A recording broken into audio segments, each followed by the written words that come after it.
మామ నీకు ఒక్క నిమిషం టైం ఉంటే ఈ వీడియో చూడు మామ. అన్న 10 రూపాయలే, 10 రూపాయల నా గోంగూర 5 రూపాయల. ఈ రైతు బదులు తెలుసా అనే?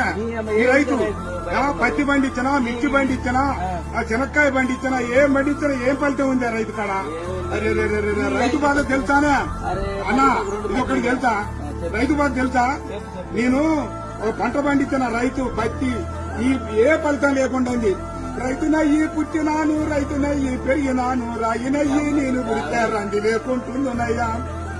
పత్తి పంట నేను ఏతే మిత్తి కన్నా ఎల్లలే. ఏం బతుకు ఏం బతుకు ఈ రైతు బతుకు చూడరా, ఏం బతుకు ఏం బతుకు. అదే మిర్చి పంట నేను ఎత్తే ఖర్చులన్నా బూడలే. ఏం బతుకు ఏం బతుకు ఈ రైతు బతుకు, ఈ బతుకు నేను బతుకాను.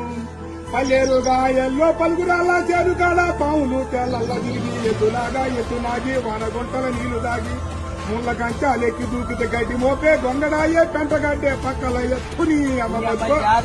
ఏం బతుకు ఏం బతుకన్నా ఈ రైతు బతుకు ఏం బతుకు? అయ్యా 5 రూపాయలు కడుగుతాను.